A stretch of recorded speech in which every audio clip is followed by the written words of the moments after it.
kita harus tahu juga ya efektif nggak ya gitu ya.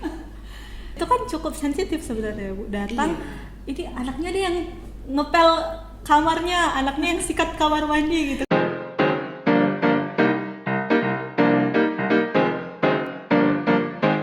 Halo Sobat Sehat, kesehatan investasi, pola hidup sehat, prestasi. Selamat datang kembali di Tropico Podcast bersama saya Agita Rena. Pada siang kali ini kita kedatangan seorang narasumber yang sangat luar biasa. Beliau merupakan Ketua Program Studi S1 Kesehatan Masyarakat, Fakultas Kesehatan Masyarakat Universitas Sumatera Utara. Langsung saja kita sambut Dr. Insinyur Evi Naria MKes. Selamat siang Ibu. Selamat siang, alhamdulillah. Gimana Cantik kabar? sekali kamu siang ini ya, Agita. Makasih Bu, Ibu juga. Gimana kabarnya Bu? Ya, alhamdulillah sehat-sehat nih makanya bisa di sini. Puji Tuhan, alhamdulillah Bu. Mungkin sebelum kita berbicara lebih lanjut, Ibu boleh perkenalan terlebih dahulu nih Bu, sama sobat Tropico kita yang lagi ada di rumah. Oke, ya sebetulnya tadi sudah dikenalkan Agita juga ya sepintas. Saya Dr. Insinyur Evi Naria MKes. Nah, tentunya memang saat ini sebagai dosen Fakultas Kesehatan Masyarakat Universitas Sumatera Utara, khususnya di program studi S1 Kesehatan Masyarakat, dan secara khusus saya di peminatan kesehatan lingkungan. Saya rasa itu aja ya. Akhir ini kesibukannya apa aja ya Bu? Nah, kalau kesibukan yang jelas ya memberikan pelayanan ya untuk mahasiswa setiap hari ada di kampus. Nah, terus mengajar. Nah, memang sekarang ini sedang libur ya. Nah, jadi agak istirahat lah sedikit ya. Nah, selain itu memang Ibu kan ini kan bidang Ibu lebih ke sanitasi ya. Jadi sekarang memang sedang ada dengan tim Ibu, itu kami sedang ada di lapangan mengelola sanitasi rumah tangga, khususnya untuk pemanfaatan sampah rumah tangga. Dan satu lagi Ibu juga aktif juga ya di komunitas penggiat keluarga Indonesia. Jadi cukup banyak lah ya, termanfaatkan lah semuanya waktu dengan sebaik-baiknya gitu, alhamdulillah. Berarti selama libur ini juga tetap produktif ya Bu? Iya. Terkait sanitasi, menurut Ibu sendiri berarti kalau ada Ibu tim tentang sanitasi dasar rumah tangga, sebenarnya gimana sih Bu kondisi sanitasi dasar rumah tangga di Kota Medan? Nah, ini agak sulit sebenarnya untuk menjawabnya ya. Nah, tapi memang kalau kita lihat ya, mungkin sama-sama bisa kita lihat ya, kita sama-sama tinggal di Medan gitu ya. Nah, terus ngelihat misalnya masih banyak ya sampah, ya kita sama-sama lihat rasanya belum terkelola dengan sebaik-baiknya gitu ya. Terus kita rasakan kalau hujan kok di mana-mana banjir gitu ya, itu kan gambaran bahwasannya pengelolaan air limbah ya, salah satunya itu drainase kita kan belum optimal lah gitu dikelola. Nah, kalau Ibu lihat sebenarnya pemerintah Kota Medan itu sudah cukup lah berupaya ya, ada peraturan wali kota gitu tentang pengelolaan sampah gitu. Terus juga ada juga peraturan wali kota yang saya ingat itu ada nomor 40 tahun 2020 itu. Nah, itu juga tentang pengelolaan air limbah gitu. Nah, hanya saja memang dalam pelaksanaannya mungkin perlu juga lah kita bantu gitu ya, beramai-ramai. Nah, jadi dari kondisi-kondisi itu, nah saya ngelihat bahwasannya kualitas sanitasi ini memang yang perlu rasanya kita kita kelola dengan lebih baik itu di kawasan-kawasan padat penduduk. Nah, di situ yang yang saya lihat itu sanitasi dasarnya itu memang masih perlulah diperbaiki gitu. Kita masih perlu mungkin ada komunitas-komunitas yang peduli sanitasi gitu juga mungkin akan bisa membantu lah gitu. Yang jelas memang ya secara umum masih perlulah kita tingkatkan gitu. Benar. Tapi upaya-upaya sudah cukup banyak kita lihat sudah dilakukan. Kan tadi Ibu bilang udah ada peraturan wali kota terkait pengelolaan sampah dan sebagainya, tapi masih sering banjir, terus sanitasi juga masih kurang. Faktor penyebab lainnya itu kira-kira ada di mana ya Bu? Saya kan ngelihatnya gini ya, jadi pengelolaan sanitasi ini kan masih bersifat lebih general gitu. Nah, jadi kalau dari dari saya mengamati gitu ya, nah kita sebetulnya belum banyak menyentuh itu langsung ke rumah tangga. Nah, kenapa kita terfikirnya ke rumah tangga? Karena rumah tangga ini kan sebenarnya ini kan unit yang memang langsung ya memanfaatkan dan mengelola sanitasi gitu. Nah, jadi kalau ditanya apa kira-kira faktor yang rasanya perlu ditingkatkan gitu ya. Nah kalau dari pandangan saya itu salah satunya itu ya dari bawah kita. Jadi faktor perlibatan gitu ya atau partisipasi keluarga itu yang perlu betul ditingkatkan gitu. Karena memang dari keluarga inilah yang kita bisa lihat, oh ini sanitasinya dikelola dengan baik. Itu kan dari rumah ke rumah dulu gitu, sebelum kita mungkin bicara sanitasi Kota Medan gitu ya secara lebih besar, tapi itu dari rumah. Jadi pemberdayaan keluarga itu saya rasa itu faktor yang urgen. Nah mungkin kita sama-sama tahu nih, kita di rumah sama-sama punya sarana sanitasi ya. Nah kalau sanitasi ini kan kita bicaranya kan tentang air bersih, tentang pengelolaan limbah, sampah gitu ya. Nah di rumah itu biasanya kita bergantung pada ibu. Nah mungkin gitu juga ini kita ya di rumahnya mungkin ibunya ini yang paling paling dominan gitu mengurusi sanitasi gitu kan. Nah ternyata dari saya ada melakukan wawancara juga ya, ternyata ya, ibu rumah tangga ini merasa kelelahan juga gitu. Nah jadi faktor kebersamaan di dalam keluarga itu kayaknya perlu untuk ditingkatkan dalam mengelola sanitasi. Jadi itu mungkin satu faktor. Ya faktor yang kedua itu juga ya kita nggak bisa menafikan bahwasannya faktor ekonomi. Nah jadi tadi kalau saya bilang di kawasan padat penduduk ya, dan memang ya mohon maaf kalau kita bilang mungkin di kawasan padat penduduk ini kan banyaklah saudara-saudara kita yang masih kurang beruntung kita sebut seperti itu ya. Nah jadi faktor ekonomi itu memang kita rasakan juga menjadi kendala juga ya dalam pengembangan sanitasi. Nah termasuk juga untuk fasilitasnya gitu. Di survei-survei sanitasi saya menemukan fasilitas-fasilitas sanitasi itu yang menyedihkan gitu kan, tapi itu tetap dipakai gitu. Nah terus juga tidak terpelihara gitu. Nah jadi saya rasa kalau dari pandangan saya itulah antara lain. Ya kalau kita bicara kebijakan memang sudah ada, cuma kalau itu mungkin yang perlu ditingkatkan mungkin aplikasi ya dari implementasi kebijakan itu. Gimana kita? Berarti yang mau disasar sekarang ini keluarga ya Bu? Iya, memberi pemberdayaan kepada keluarga. Di keluarga gitu, karena itu yang unit terkecil kan di masyarakat yang kayaknya kita bisa mulai dari situ gitu. Kalau udah keluarganya bagus mengelola sanitasi, maka kita berpikirnya itu kan jadi ke masyarakat, nanti ini keluarga bagus, tentu masyarakatnya jadi bagus gitu. Nah kalau untuk yang ke depannya tentu impactnya itu malah bisa ke satu kota atau malah negara Indonesia kita ini gitu. Optimis lah pokoknya kita.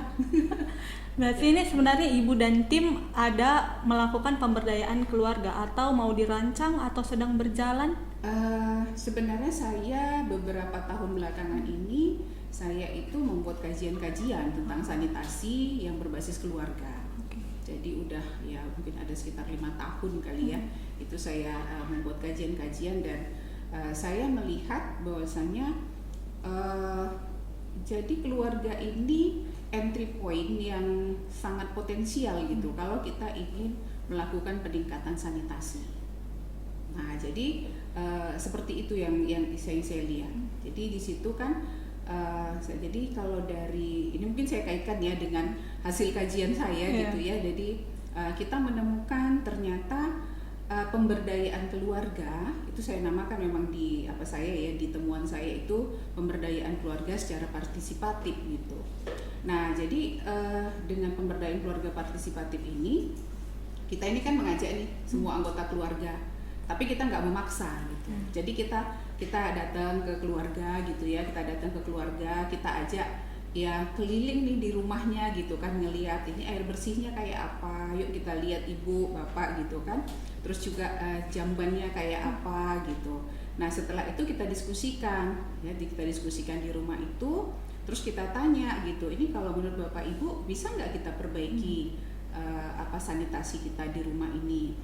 Nah di awal tuh susah juga loh kita, jadi bukan terus ujuk-ujuk mereka mau gitu kan. Terus kan jadi sesudah itu barulah kita sampaikan kan sanitasi ini kayaknya sederhana ya, tapi sebenarnya ini kan hal yang mendasar kalau terutama tubuh kita ya, kalau tubuh kita pengen sehat ini kan mendasar ini. Nah, jadi apalagi juga kalau kita bicara di Kesmas, ya sanitasi ini merupakan salah satu faktor risiko kan terjadinya penyakit berbasis lingkungan gitu ya, contohnya diare lah gitu ya. Nah jadi waktu kita ajak diskusi, nah barulah mereka itu mulai tertarik gitu kan, oh ternyata iya ya kita ini harus memperbaiki gitu, terus gimana gitu. Nah si ibu itu mulai agak dominan gitu kan, wah kalau di rumah ini Bu selalu saya nih yang kerja gitu kan. Nah jadi dari situ kita memang mengadopsi juga ada namanya participatory hygiene and sanitation transformation. Jadi itu saya adopsi, saya gunakan di lapangan untuk pendekatan ke keluarga. Nah ternyata ketika kita ajak diskusi, kita bilang bahwasannya kalau kita sama-sama ingin berbenah berarti kita mau melibatkan semua anggota keluarga gitu kan, kita buat kesepakatan gitu. Nah ternyata keluarganya mau gitu kan, oh jadi mulai mau gitu ya, mulai mau. Nah setelah mereka mau kita terus mau ngapain kan gitu kan. Nah jadi kita sebutkan bahwasannya ini kan kita udah lihat, misalnya kita lihat ternyata kamar mandi kita itu masih licin gitu ya. Nah ini kira-kira nanti siapa yang ngerjakan supaya nggak ibu semua gitu kan. Nah jadi akhirnya kita mengajak mereka berbagi tugas gitu. Nah berbagi tugas di rumah itu untuk mengelola sanitasi, misalnya kasih tanggung jawab siapa yang buang sampah, siapa yang bersihkan kamar mandi gitu kan. Dan alhamdulillah ternyata mereka mau gitu ya. Jadi dari situ kita melihat bahwasannya ini entry point dari keluarga ini ya memang akan sangat membantu. Apalagi dia cerita juga nanti ke tetangganya gitu kan, bahwasannya kan ya ini kita ada sedang didampingi gitu ya, ada Ibu Evi dari USU gitu kan. Nah jadi mereka mau gitu. Waktu kita datang, oh ternyata iya Bu, sekarang udah terasa lah, saya udah nggak terlalu capek kata si ibunya gitu kan. Jadi bagi kami itu kan indikator bahwasannya keluarga itu udah mulai ada perubahan gitu ya dalam mengelola sanitasi.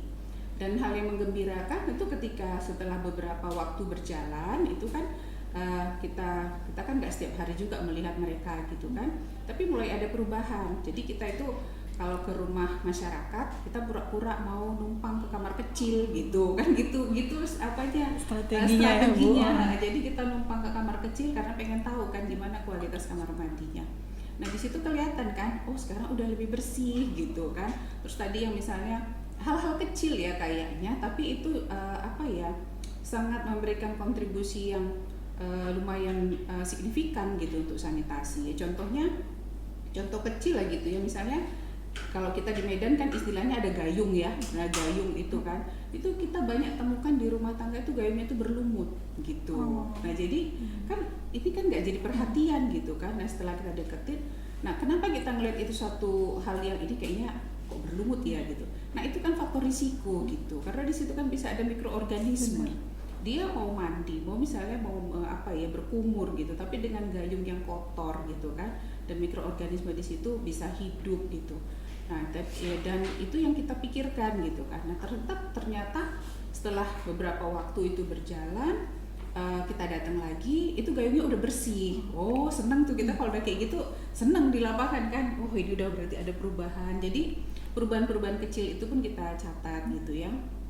Nah jadi memang itu ya kita catat lah seperti itu kan. Kita menganggap itulah awal-awal perubahan. Tapi memang saya meyakini bahwasannya entry point dari rumah tangga, jadi pemberdayaan rumah tangga ini memang udah tepat gitu kalau untuk pengelolaan sanitasi.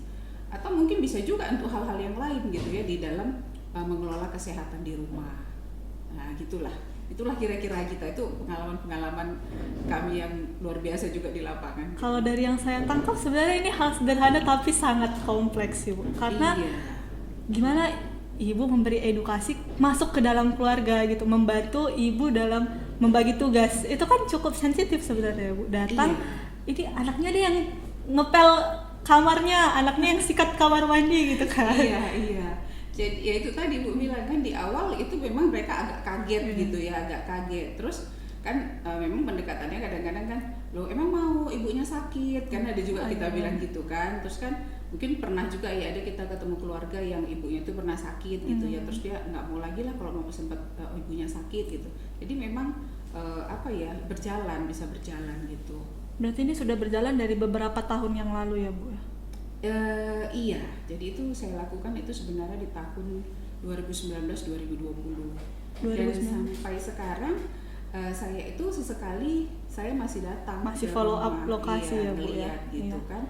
Ya memang ya saya harus jujur juga bahwasannya nggak semua keluarga Iya. yang kita dampingi waktu itu sampai sekarang itu masih terus menjalankan itu gitu ya. Nah tetapi memang ada beberapa keluarga yang masih terus melakukan itu karena dia merasakan memang sudah sudah lebih enak gitu, terus nampaknya rumahnya juga udah lebih bersih gitu, terus saling membantunya itu gitu. Jadi itu yang mereka rasakan jadi suatu kebersamaan gitu di rumah tangga. Kalau boleh tahu berapa kawasan sih Bu yang udah diedukasi terkait pemberdayaan keluarga ini di Kota Medan? Saya masih di kawasan padat penduduk ya, dan itu memang kita nggak bisa cepet gitu karena kan per keluarga gitu. Nah saya masih mau mengembangkan itu lagi gitu. Berarti jadi ada belum rencana selesai sebenarnya. ke belum depan selesai, menyeluruh nih iya. ntar ya Bu ya. Nah, jadi kita sebetulnya udah ini ya, jadi Dinas Kesehatan sebetulnya sudah welcome gitu untuk misalnya kalau mau pengembangan itu kita akan bantu gitu. Nah ya mudah-mudahan lah saya akan punya waktu lagi, dan memang ya rencananya itu akan saya kembangkan gitu karena saya udah ngelihat ini kayaknya ini yang bisa kita sumbangkan juga gitu ke masyarakat gitu kan, terkait dengan peningkatan sanitasi itu. Oke, atau mungkin bisa Atau jadi kita program. mau ikut sama ibu. Boleh Bu, ilmu juga Mau ya. ikut sama ibu untuk Saya di PKIP kegiatan itu. kebetulan Bu. Bisa Nggak jadi apa-apa, kan iya, ke PKIP kontribusi bisa langsung ngeliat, sama iya, masyarakat ya. ngelihat gimana perubahannya kan gitu. Mana tahu bisa jadi program tetap dari Dinkes mungkin Bu. Saya akan coba ke sana gitu ya, akan coba ke sana. Nah, tapi memang saat ini kita tetap menjalin komunikasi dengan Dinas Kesehatannya, dengan Pemko-nya juga gitu kan. Nah, tapi memang kita belum lagi memulai untuk ke tempat-tempat yang lain gitu. Seefektif apa yang dari Ibu lihat tentang pemberdayaan keluarga ini terhadap sanitasi? Iya ya, kita harus tahu juga ya efektif nggak ya gitu ya. Nah kalau untuk efektivitas ya, jadi itu efektifnya itu jadi kita melihat, tadi kan kita ada keluarga-keluarga yang menjalankan kesepakatan berbagi tugas, terus sama-sama mengelola sanitasi di rumahnya gitu. Nah jadi dari yang kami lihat gitu ya, dan kita catat itu lebih dari 75% keluarga mau menjalankan itu. Jadi kesepakatan yang udah mereka buatkan, misalnya si ayah itu kalau sambil berangkat kerja dia bawa sampah, dia letakin di tempat pembuangan sementara gitu kan. Nah terus anaknya gitu pulang sekolah nanti sambil mandi udah mau bersihin gayung dan lain-lainnya. Selama ini tuh nggak ada mereka lakukan. Belum gitu aware kan. sebelumnya. Jadi dengan angka 75% itu ya, lebih dari 75% dari yang kita dampingi itu, dan kita dekati keluarganya itu mau melaksanakan, makanya kita jadi lebih memang yakin bahwasanya pendekatan keluarga itu diperlukan, karena ini memang tepat sasaran betul gitu ya. Jadi memang orang kita lah di rumah yang memang memanfaatkan sanitasi dan kita mengelolanya gitu. Jadi ya efektif, dan itu tadi kalau jadi indikatornya persentase di atas 75% mereka mau menjalankan. Jadi kuat sih gitu ya, kuatlah untuk menjadi suatu, mungkin juga bisa jadi bahan untuk rumusan kebijakan gitu ya, untuk pendekatan keluarga dalam mengelola sanitasi gitu. Sebenarnya sanitasi dasar rumah tangga ini faktor-faktor yang jadi penilaiannya itu apa aja Bu?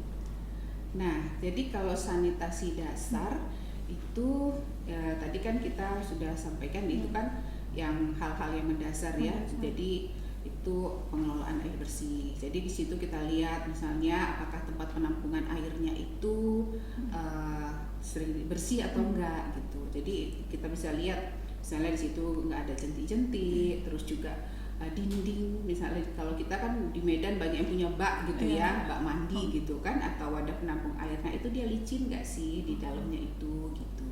Nah itu yang kita amati, itu antara lain lah ya. Jadi yang contoh-contoh kecilnya gitu. Nah kalau untuk sampah memang kita lihat tempat penampungan sampahnya, tempat sampahnya ada nggak sih di rumah, terus itu kapan membuang sampahnya gitu, apakah setiap hari dibuang gitu. Yang memang kita harapkan dia setiap hari dibuang, jadi tidak ada sampah yang tinggal sampai 24 jam gitu di dalam rumah. Terus kalau untuk jambannya, nah salah satu indikator yang paling gampang itu ketika kita masuk ke jambannya itu ada aroma nggak di jambannya itu gitu kan. Nah itu salah satu indikatornya gitu. Jadi kalau ada aroma, nah berarti ini kan ada something lah gitu kan. Biasanya ini mungkin ada yang perlu diperbaiki gitu.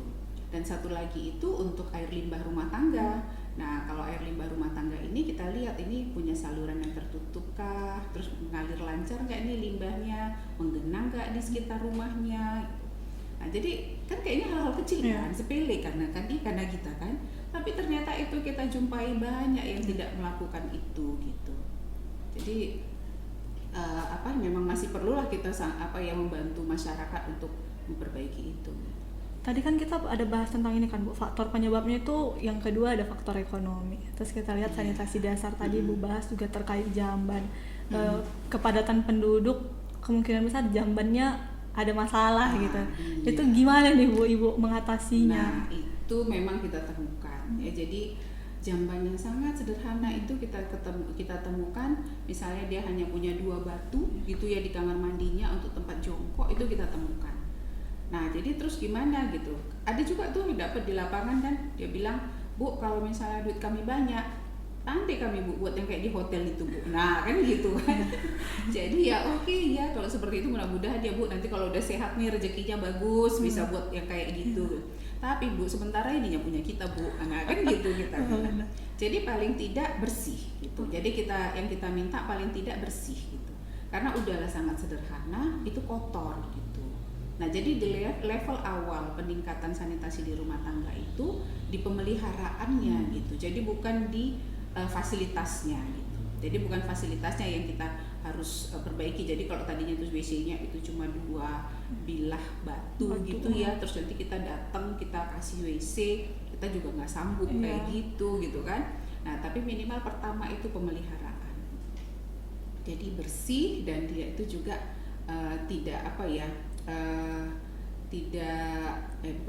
dia nyaman gitu berada di ruang di bilik kamar mandi itu gitu. Jadi memang itu yang agak yang jadi waktu itu saya itu jadi miris gitu ngelihatnya gitu kan. Nah tapi setelah kita bilang kita memang nggak mampu kalau langsung ngasih gitu, tapi paling tidak dibersihkan gitu. Nah memang dia pun mau membersihkan dan setelah bersih itu memang dibilangnya gitu bahwasanya oh iya ternyata bersih aja pun dulu jadilah gitu. Lebih menikmati. Maka ibu nawarin kalau siapa yang mau ikut ngelihat ibu ya pendampingan ibu gitu ya, luar biasa lah gitu. Alhamdulillah mau ada perubahan seperti itu. Mungkin Ibu boleh kasih tips and trick untuk Sobat Tropiko di rumah terkait sanitasi dasar di rumah tangga masing-masing Bu. Nah kayaknya tipsnya nggak banyak. Nah tapi yang pertama itu tentu kita kebersamaan ya. Jadi kebersamaan karena memang saya kan saya terus menyampaikan bahwasannya kita mulai dari rumah gitu, kita mulai dari rumah tangga gitu kan. Makanya saya juga ikut di komunitas penggiat keluarga itu kan. Nah jadi kita mulai dari rumah gitu. Jadi kebersamaan di dalam rumah untuk mengelola sanitasi tidak terfokus hanya pada satu orang, itu sangat membantu peningkatan kualitas sanitasi di rumah tangga. Nah itu yang saya lihat. Jadi dari hal-hal yang kecil tentunya ya, dari hal-hal yang kecil di pengelolaan sanitasi dengan kerutinan seperti itu ya insya Allah makin bisa ditingkatkan. Jadi itu aja tipsnya gitu. Jadi kalau tipsnya banyak-banyak nanti juga susah gitu kan. Nah, jadi tipsnya itu ya itu aja sih kalau dari saya gitu ya, untuk tipsnya itu kebersamaan mungkin keywordnya ya kebersamaan gitu. Baik, terima kasih Bu. Mungkin Ibu boleh memberikan harapan tentang program ini mungkin atau mahasiswi Fakultas Kesehatan Masyarakat. Iya apa ya harapannya ya, banyak sebenarnya harapannya gitu. Tapi ya saya nggak usah sebutin semuanya lah ya. Jadi harapannya itu tentunya pengelolaan sanitasi ya, terutama di pengelolaan sanitasi ini tidaklah diabaikan, itu jangan diabaikan ya. Pengelolaan sanitasi itu jangan diabaikan gitu ya, karena ini kan jadi kebutuhan dasar kita juga gitu. Nah jadi pendekatan keluarga itu merupakan entry point yang menurut saya itu sudah tepat gitu. Jadi entry point yang tepat mengingat bahwasanya keluarga itu adalah unit terkecil di masyarakat yang langsung mengelola sanitasi. Jadi dengan pendekatan keluarga kita ini sebenarnya sudah tepat sasaran, gitu. Langsung ke titik sasaran. Dan tentunya ini dapat menjadi salah satu dasar untuk membuat kebijakan dalam pengelolaan sanitasi. Nah, tentu kebijakan-kebijakan ini kita perlukan karena ini untuk tata laksana yang di tingkat stakeholder ya, dan juga sebagai panduan umum lah gitu ya dalam mengelola sanitasi. Saya rasa itu harapan dari Ibu. Iya, jadi harapannya seperti itu. Itu dia Sobat Tropiko terkait bagaimana pentingnya sanitasi sebagai kebutuhan dasar dan bagaimana sebenarnya peran keluarga dalam meningkatkan sanitasi khususnya di Kota Medan. Mungkin Ibu boleh memberi sedikit closing statement, Bu? Closing statementnya, inilah saya memang orang sanitasi ya. Jadi ayolah kita mengelola sanitasi ya, mulai dari rumah kita. Nah, dengan sanitasi yang terpelihara, rumah kita juga sehat, kita juga menjadi lebih sehat, dan tentunya hidup kita menjadi lebih nikmat jadinya, ya. Dan juga untuk kebijakan kita tentu sangat perlukan untuk mendukung pengelolaan sanitasi yang berbasis pemberdayaan keluarga secara partisipatif, dan itu sudah terbukti. Jadi optimis gitu ya. Optimis ya, Bu ya. Iya, oke, saya rasa gitu. Dan tadi saya lihat kamu senyum terus ya. Iya. Harus tetap cantik ya. Karena ilmu baru, Bu. Jadi ternyata seperti ini gitu. Iya, jadi seperti itulah kondisinya. Ini sukses juga deh untuk timnya Tropiko ini ya. Jangan lupa like, comment, subscribe. Makasih ya, Bu, untuk ilmunya. Iya, makasih sama-sama. banyak. Sehat terus. Saya mohon maaf kalau ada salah kata. Begitu juga untuk Sobat Tropiko. Sampai jumpa. Kesehatan investasi, pola hidup sehat, prestasi. Terima kasih.